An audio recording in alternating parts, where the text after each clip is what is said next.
Hello friends, आप सभी का बहुत बहुत स्वागत है अभी के इस वीडियो में। अगर आप है बिहार में नियोजित शिक्षक और तैयारी कर रहे हैं सक्षमता परीक्षा की राज्यकर्मी बनने के लिए, तो आप सभी के लिए उसी क्रम में मैं आप लोगों के लिए हिंदी का पेपर लेकर के आ चुका हूं, जिसमें से आप लोग को 25 ऑब्जेक्टिव अभी के इस वीडियो में हम लोग बताने वाले हैं, जो कि एक तरह से मॉक टेस्ट होने वाला है। इसमें से आप लोग कमेंट करिएगा कि आपको इसमें से कितना आता है और किन किन क्वेश्चंस का आप लोग आंसर जानते हैं। साथ ही साथ आप लोग हमारे व्हाट्सएप ग्रुप से जुड़िएगा, जिसका लिंक आपको डिस्क्रिप्शन बॉक्स में मिल जाएगा। और वहाँ पे आप लोग को जुड़ने से फ़ायदा क्या होगा कि मैं जो भी क्लास कराऊंगा उसका यहाँ पे आपको क्वेश्चन मिल सकता है।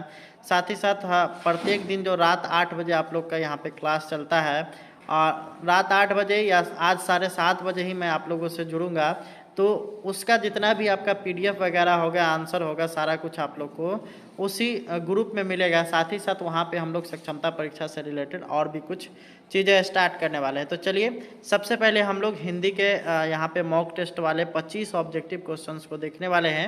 और चूंकि यह परीक्षा 30 दिन के अंदर ही होना है, तो इसलिए आप लोग को जल्दी जल्दी तैयारी करना होगा। तो चलिए शुरू कर लेते हैं वीडियो। यहाँ पे आप लोग देख सकते हैं वस्तुनिष्ठ प्रश्न ऑब्जेक्टिव क्वेश्चंस है। पहला क्वेश्चन है ध्वनि किसे कहते हैं। ऑप्शन ए है स्वर को, ऑप्शन नंबर बी है बोली को, ऑप्शन नंबर सी है भाषा की लघुत्तम इकाई को, और ऑप्शन नंबर डी है गूंज को। इसका क्या ऑप्शन सही होगा आप लोग कमेंट करके बताइए। और वैसे इसका जो सही आंसर हो जाएगा आपका ऑप्शन नंबर सी हो जाएगा।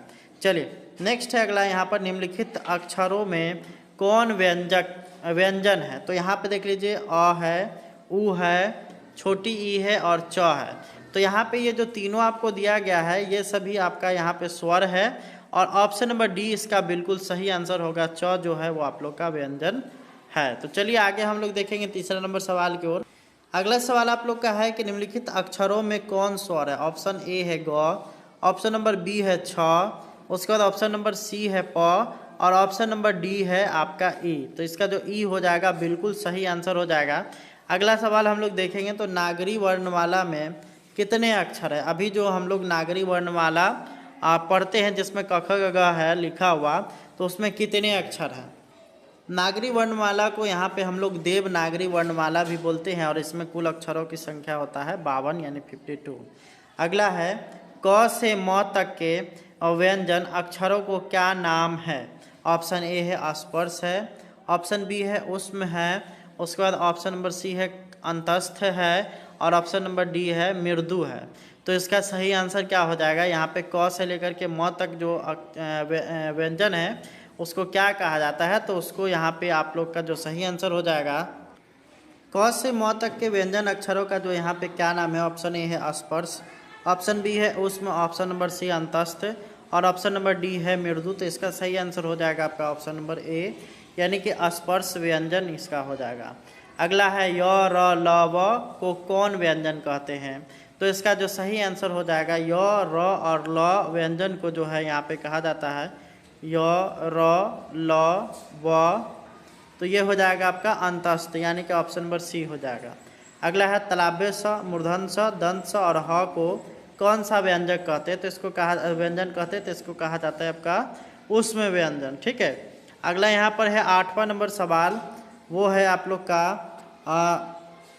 घ अक्षर व्यंजनों को किस वर्ग में आता है। ऑप्शन ए है क वर्ग में, ऑप्शन बी है च वर्ग में, ऑप्शन सी है ट वर्ग में, और ऑप्शन नंबर डी है त वर्ग में।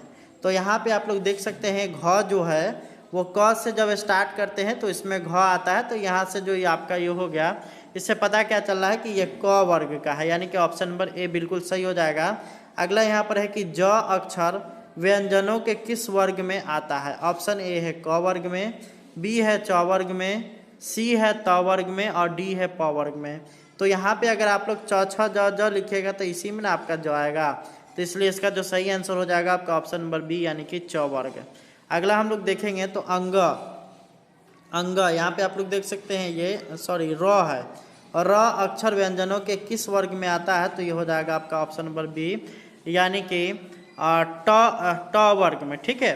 चलिए अगला हम लोग देखेंगे तो द अक्षर व्यंजनों के किस वर्ग में आता है। द अक्षर व्यंजनों के किस वर्ग में आता है। तो ये त थ द द वाला में है, तो इसलिए आपका हो जाएगा आपका त वर्ग में, यानी कि ऑप्शन नंबर सी इसका बिल्कुल करेक्ट होगा 11 का। ठीक है। 12वां नंबर सवाल है कि फ अक्षर वाले व्यंजनों के किस वर्ग में है? तो फ जो है यहाँ पे देख सकते हैं ऑप्शन ए है क वर्ग, च वर्ग, प वर्ग और त वर्ग। तो यहाँ पे फ जो है प के बाद फ, तो यहाँ पे किससे इससे पता चल रहा है कि ये प वर्ग का है, यानी कि ऑप्शन नंबर सी बिल्कुल सही हो जाएगा। अगला हम लोग देखेंगे निम्नलिखित में से किसे वर्ण कहेंगे? वर्ण किसे कहेंगे? तो ऑप्शन नंबर ए है आपका अ, उसके बाद है बी है आपका द, अब उसके बाद ऑप्शन नंबर सी है प और ऑप्शन नंबर डी है ह। तो इसका सही आंसर हो जाएगा आपका ऑप्शन नंबर ए। चलिए अगला हम लोग देखेंगे तो प्रत्येक व्यंजन वर्ग के पांचवें अक्षर को क्या कहते हैं? ऑप्शन ए है स्वर, ऑप्शन नंबर बी है अनुनासिक, ऑप्शन नंबर सी है विसर्ग और ऑप्शन नंबर डी है हल। तो हर एक वर्ग का जो पांचवा अक्षर होता है वो अनुनासिक होता है, यानी कि ऑप्शन नंबर बी इसका बिल्कुल सही हो जाएगा। अगला यहाँ पर है निम्नलिखित में से अनुनासिक का चिन्ह कौन है? तो अनुनासिक का जो चिन्ह होता है वो यहाँ पर होता है आपका ऑप्शन नंबर डी हो जाएगा। ठीक है, अगला यहाँ पर अगला सवाल है कि क ध्वनि का उच्चारण स्थान क्या है? ऑप्शन नंबर क ध्वनि का उच्चारण स्थान क्या है? नीचे दिए गए उच्चारण स्थानों को से सही चुन करके सही उच्चारण स्थान को चुनिए। ऑप्शन ए है दंत, ऑप्शन नंबर बी है कंठ, ऑप्शन नंबर सी है तालु और ऑप्शन नंबर डी है ओष्ठ। यहाँ पे बताना है कि क वर्ग का जो उच्चारण कहाँ से होता है? तो सभी इसका होता है कंठ से। आप लोग ट्राई भी कर सकते हैं, क बोल करके देखिए, ख बोल करके देखिए, ग बोल करके देखिए, तो पता चलेगा कि कंठ से आवाज़ आ रहा है। नेक्स्ट है आप लोग का ख ध्वनि का उच्चारण स्थान क्या है? तो जब क वर्ग का है कंठ, तो यहाँ पे ख का भी आपका हो जाएगा कंठ ही, यानी कि आपका ऑप्शन नंबर ए बिल्कुल सही हो जाएगा। अब यहाँ पे देखिए अ ध्वनि का उच्चारण स्थान क्या है? तो अ भी आपका कहाँ से निकल करके आ रहा है? तो ये भी आपका कंठ से निकल करके आ रहा है, यानी कि ऑप्शन नंबर ए बिल्कुल इसका सही हो जाएगा।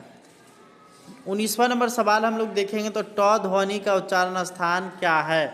ट तो यहाँ पे ट जो है आपका यहाँ पे ऑप्शन नंबर सी हो जाएगा, मूर्धा से इसका जो है उच्चारण स्थान है ना। अगला यहाँ पर है न ध्वनि का उच्चारण स्थान कहाँ है? त थ द ध न, ट ठ ड ढ न।